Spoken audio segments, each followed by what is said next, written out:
Salut, je m'appelle Emmanuel, je suis économiste de formation. Je suis expert en montage et gestion des entreprises. Aujourd'hui, je vais présenter une leçon qui consiste en entrepreneuriat dans la production des briques modernes. Dans cette leçon, on va essayer de parcourir 4 épisodes essentiels. Mais aujourd'hui, je vais m'atteler sur le premier épisode qui consiste à déterminer comment on peut démarrer un business de la brique moderne. La brique moderne, il faut vous rappeler que c'est une brique façonnée à base d'argile et cuite. Et puis, c'est une brique qui est utilisée dans la construction de différents types de murs, comme des maisons et d'autres choses que vous connaissez. Mais si nous parlons de la brique moderne, il faut aussi attendre que c'est une brique écologique, mais aussi ça remplit les conditions de travail des ouvriers parce que ça doit être respecté aussi. Pour pouvoir donc démarrer votre business de la briqueterie en brique moderne, il faut avoir 4 éléments essentiels. Il faut d'abord avoir un four permanent, il faut avoir un espace de séchage ou les hangars, il faut avoir des machines et autres outils de production. Et à la fin, il faut avoir une main-d'œuvre qualifiée. Il existe plusieurs types de fours dans notre sous-région. Par exemple, je peux vous citer le four zigzag qui a été récemment introduit par le projet ProEco. Donc, dans les 5 dernières années, ici dans les pays de Grands Lacs. Il existe aussi des fours Hoffmann, fours à tunnel et fours à chambre. Les 2 derniers, ce sont des fours vraiment très bien connus dans notre sous-région, le four à chambre et le four tunnel, surtout au Rwanda et au Burundi. Quant à l'espace de séchage, ça dépend de votre moyen financier. Vous pouvez commencer à investir avec un hangar en bois, ou bien si vous avez des moyens plus costauds, vous pouvez donc utiliser ou bien construire des hangars métalliques. En ce qui concerne les machines, comme je l'ai dit, pour avoir une brique une brique de bonne qualité, la machine aussi, vraiment, c'est très importante.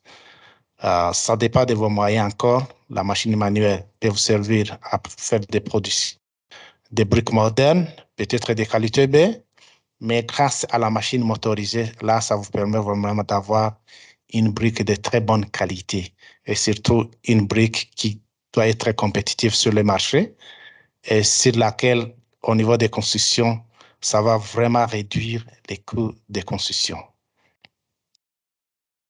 La main-d'œuvre qualifiée, c'est très important, surtout si vous avez des ouvriers expérimentés dans la production de briques.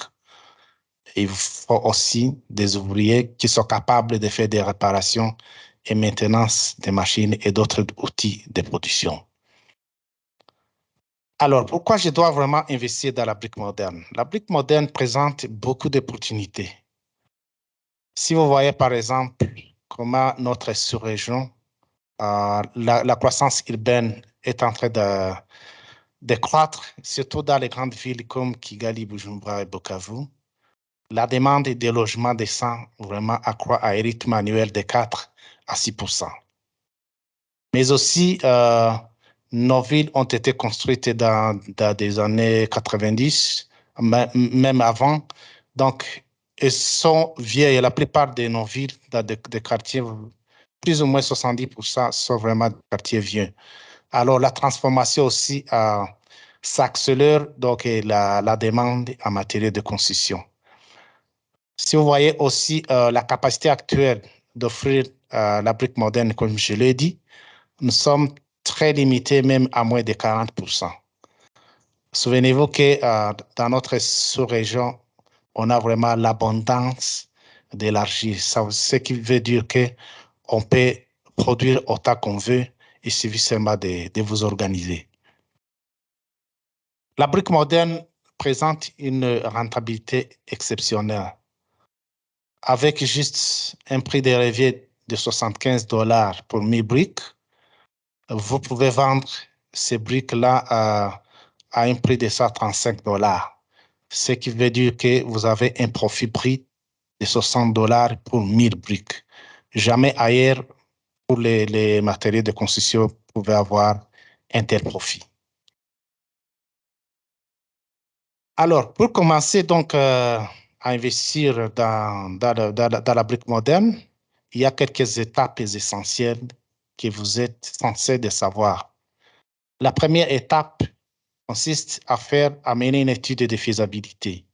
Cette étude de faisabilité, en fait, c'est pour, du moins, estimer ou bien faire la prospection de la matière première qui existe, mais aussi, il faudrait aussi faire quelque chose d'estimation au niveau du marché. Après avoir collecté toutes ces informations-là, servir donc à élaborer votre plan d'affaires. Le plan d'affaires sera élaboré une fois que l'étude de faisabilité vous a montré que c'est faisable et c'est rentable. Dans ce cas, l'élaboration du plan d'affaires, ça va être très, très essentiel pour vous guider dans vos opérations, mais aussi au niveau des calculs de rentabilité financière d'investissement. En troisième lieu, il faudrait que vous définissiez bien vos sources de finances. Ça peut être des fonds propres, ça peut être des crédits, ou même ça peut être des subsides. Pourquoi pas aussi émettre des actions et les vendre sur le marché. Il faudrait aussi conduire une étude d'impact sur l'environnement. Ça, c'est une obligation partout parce que là, les institutions gouvernementales vont exiger ça dans toutes les régions. Il faudrait aussi faire une application à la licence d'exploitation qui est accordée aussi auprès des institutions publiques. Mais à la fin, il faut que vous ayez aussi fait une demande de certificat d'investissement, car si vous voulez donc avoir une exonération d'importation, ça vaut la peine vraiment de faire une application pour avoir un certificat d'investissement. Et à la fin, il ne faut pas oublier que si vous voulez investir dans des machines motorisées et d'autres outils, il faudrait plus ou moins un tas essentiel pour pouvoir les importer. Il ne faut pas oublier que ça peut prendre 2 à 3 mois. Ça dépend de quel pays vous avez importé ces machines.